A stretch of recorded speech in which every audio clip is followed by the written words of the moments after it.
What's going on, everybody? We are back with another video. Last video, I told y'all we were going to do a room tour, and this is going to be just that. We're going to go through by cage and show y'all what all we have here in the reptile house. You're all alone in a fantasy, so wake up and just move on.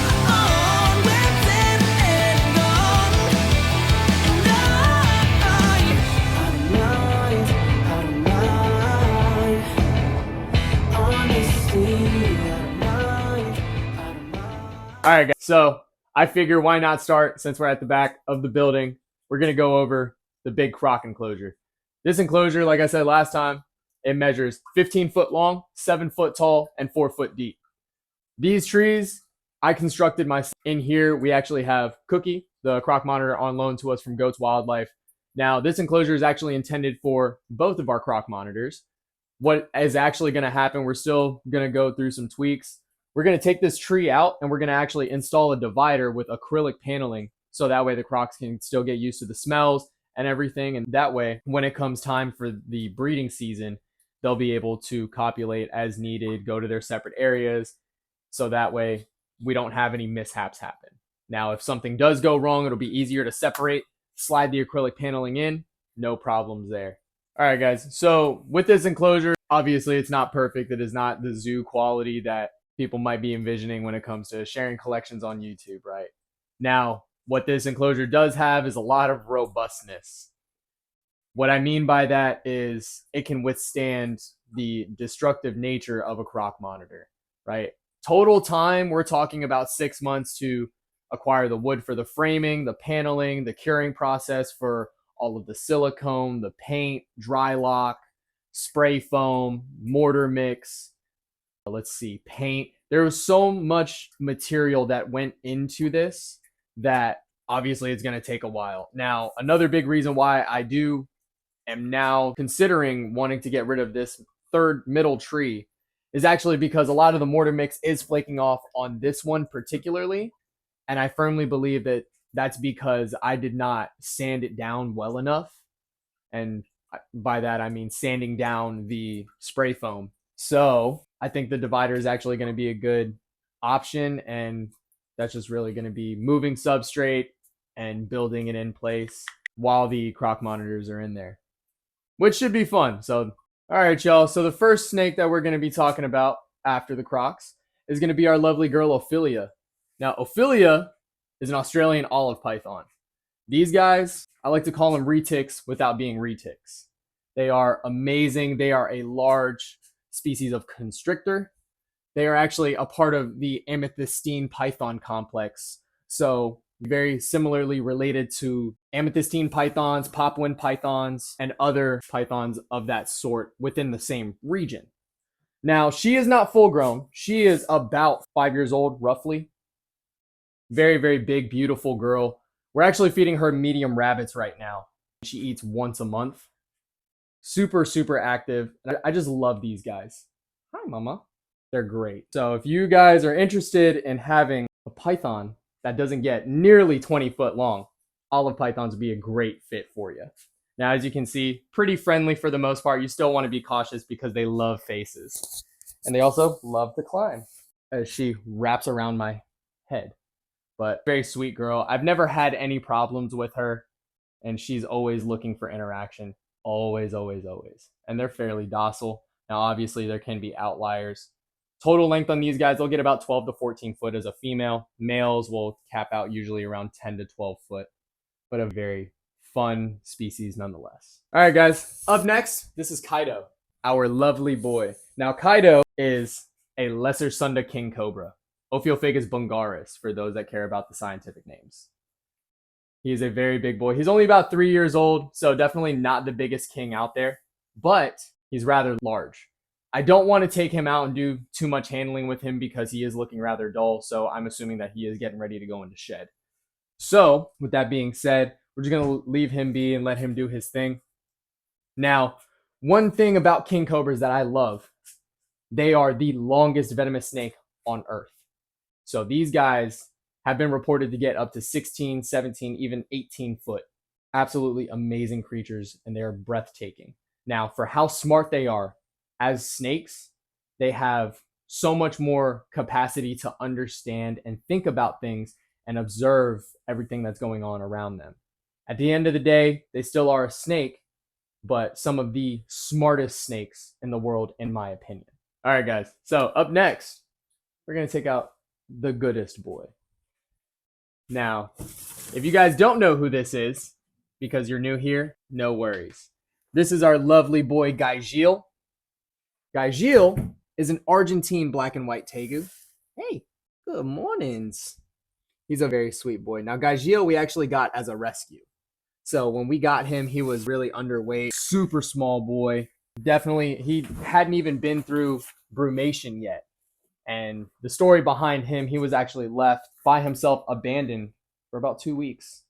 That's what the Rescue Foundation had said about him. That he wasn't the most fond of people and that he had a long way to go and a lot of work to have done. But as you can see, he's the best boy. He tolerates handling and interaction super well. And he's just a cuddle bug, man. Look at this. Who doesn't love a big old puppy dog like this that you can just hang on to if he'll let you hang on to him? But this is Gaboon, our lovely boy. All right, guys. Up next, we have Grizzy. Grizzy is our lovely false water cobra. She's a pretty big girl indeed. Her namesake doesn't really have a purpose. She's just a pretty girl. She's really sweet. Kind of twitchy from time to time. But nonetheless, she's a good girl if she wants to cooperate and come out. Now, the only reason why I am using a hook with her, even though she's not truly venomous, is because I am allergic to bees. So their venom would actually mess me up pretty bad, even if they didn't chew for too long. But Hydronaces gigas, the false water cobra, they actually mock or mimic true cobras and try to ward off other predators by flattening out their hoods. Similar to how other cobras would do, except not in the same fashion. They would not stand up. Again, she's a very sweet girl and actually not truly a part of the Elapids family. She's actually a Colubrid. These guys hail from South America and they come in a whole different array of colors. This girl in particular, she's actually a UK line of hypomelanistic. So her pattern is actually going to be washed out a little bit more. That's why she has these breaks right here in her saddles, whereas a typical false water cobra would actually be darker in coloration. But this is Grizzy, guys. Up next, guys, we have Yumiko, at least about her. She's a big girl. She's also a very, very vocal and feisty girl. Sometimes she wants to be cooperative, sometimes she doesn't. So it really depends on the day for her. So we'll see how she's doing. I really want to pull her out for you guys because her colors just are immaculate and the camera does not do her colors justice in the dark. So I definitely need you guys to see how beautiful she actually is under the light. Because Gaboons, in my opinion, are slept on. Look at that, guys. So Bitis rhinoceros, the West African Gaboon viper, they get their name because of those horns on the tips of their noses. Now, the cool thing about these guys, and contrary to popular belief, they're actually not pit vipers. They are just vipers. So what that means is they are ambush predators. Because they're ambush predators, their pattern and their coloration is endemic to blending in with leaf litter. So you can see how it would replicate if this viper was just laying in the leaves, waiting for a rat to spawn by and take the forever sleep. All right, guys, up next we have Hinode. Hinode is one of our monocle cobras. This girl is actually one of the first venomous snakes that we got in our collection and is one of the venomous snakes that we have been working with the longest.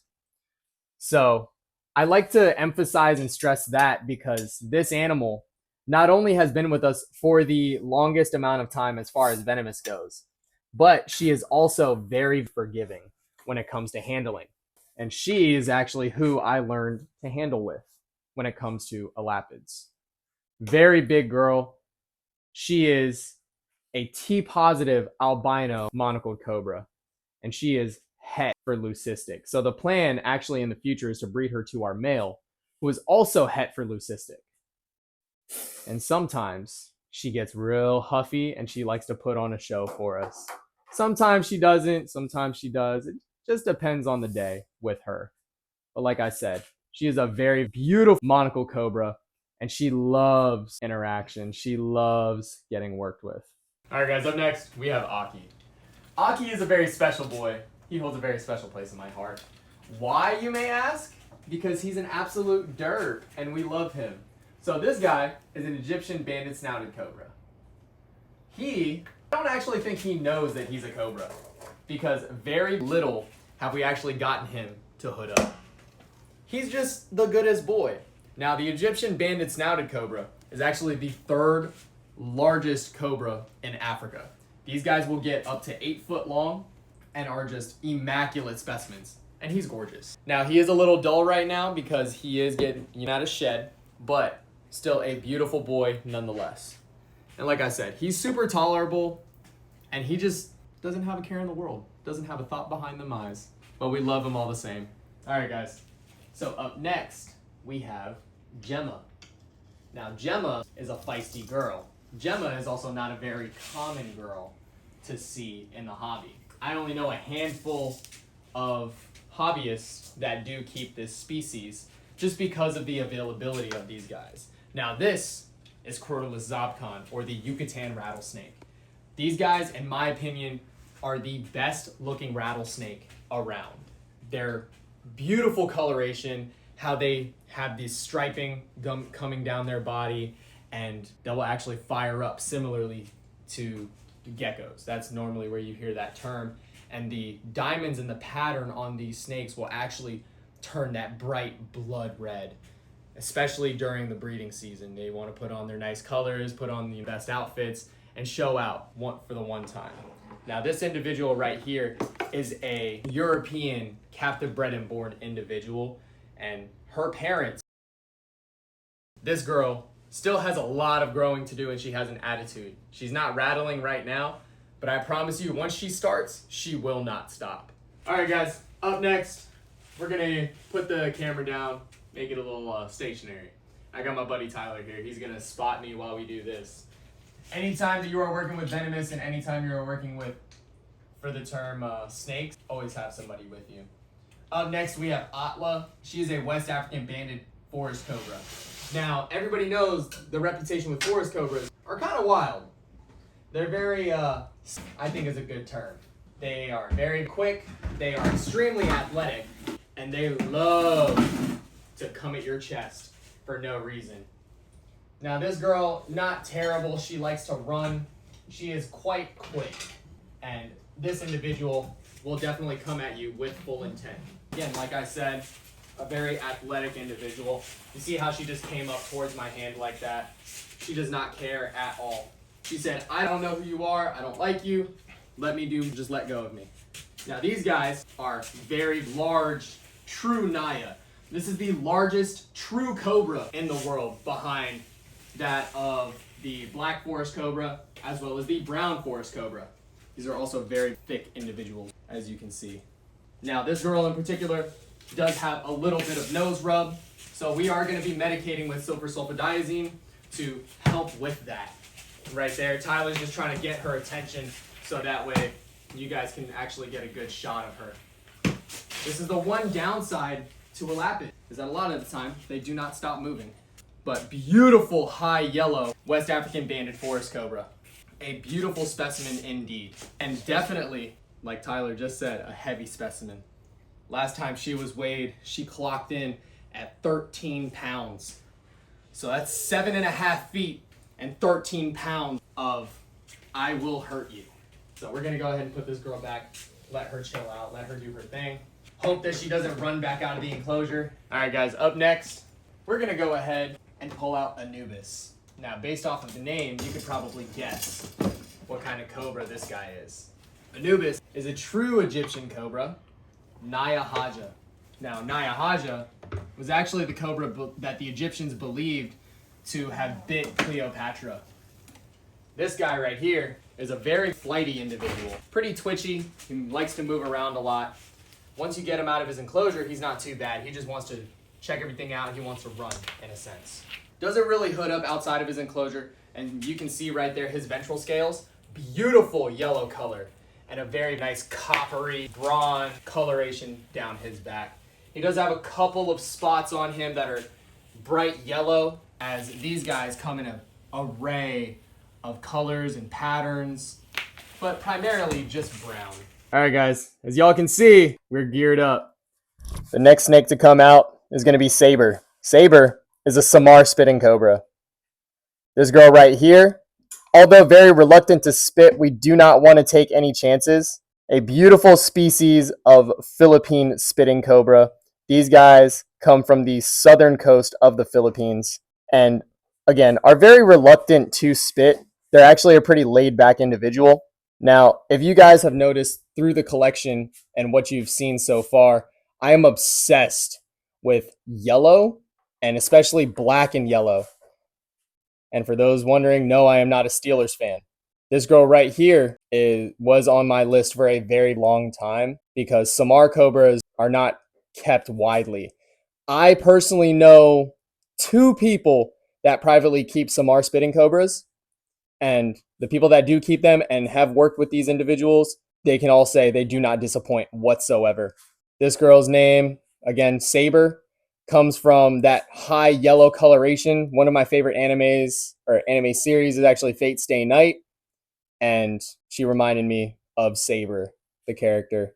All right, guys, up next, one of my favorite snakes, and a lot of other people's favorites as well. This is Aurora, and Aurora is a rhinoceros viper. This girl right here, like Yumiko that you saw earlier, which is a Gaboon viper, these guys are a part of the same family of Bitis. In the wild, they actually naturally hybridize. That's how you get Gabinos. This girl right here is believed to be from the closer portion to the west coast of Africa. More specifically, this girl is an Ivory Coast locality. You can also find them in parts of the Congo, which have the brightest and most elaborate coloration. In my opinion, overall, this girl does not disappoint. Her light blues, yellows, reds, greens, they are everywhere. And we've actually had this girl since she was a wee little baby. So she's almost doubled in size now. And I can't wait to see how much bigger she will get with us. All right, guys, up next, we have Shiva. Shiva is another West African banded forest cobra. She looks a lot different than Atla. Atla is a very high yellow. This girl is actually kind of gray and creamy. She has a very vanilla-esque coloration to her. And again, like I said, you can definitely see a twitchy individual, super quick, very spastic to say the least, just like all other forest cobras. She's very twitchy. She's quick to move. She will come back at you. And that's just how forest cobras are. Now, what you see me doing right here as she comes back up the hook, I am simply readjusting. And I'm actually not even really holding onto her tail. She's more so wrapping around my fingers. So if I do need to, I can just let go. She'll balance on the hook and I can reset on the floor or on top of the can. No problems at all. This girl is about 1.5 years old. She's still got a lot of growing to do. But you can definitely see the difference. She has a lot of blue in her scales where it's actually supposed to be black. And that gives it that very gunmetal gray-esque tone to her, which I love. To be able to see the drastic differences between forest cobras of the same species is very, very interesting. All right, guys. Lastly, for the venomous, we have Nico. Nico is an Arizona black rattlesnake, one of my second favorite rattlesnakes that we actually have in the collection. This individual here, I'm not going to say he's super old. He's also not super young either. But one really cool takeaway from him is that he actually has his full rattle. And for all of my other crotalus keepers out there, he just silenced him by running it through the water. A lot of my other crotalus keepers out there, they know how hard it is to have a rattlesnake with a full rattle, because sometimes they like to be very spazzy. They like to twitch a lot. So you can just see how impressive that rattle is. Now, one misbelief that is actually believed across the snake world is that you can tell a rattlesnake's age by how many rattles that it has. That is not true. Rattlesnakes actually gain a button on their rattle every time they shed. Sometimes they shed 2, 3, 4 times in a year. So this individual right here accurately is about 3 years old, I believe, was what was told to me. I'd have to double check through my text messages with one of my buddies, but a very cool individual nonetheless, and a pretty docile individual as well. I know using the word docile with venomous isn't too common, but as you can see right now, he's not rattling a whole bunch. He is postured, but just because he is postured, he is observing what is going on. All right, guys, so it's a couple days after I ended up recording the video, and I realized that I didn't formally film an outro. So here that is, right? I appreciate you guys so much for watching the video and seeing everything that we have here for the room tour. Don't forget to like, comment, and subscribe and share it out. And we'll see you guys on the next one. Peace.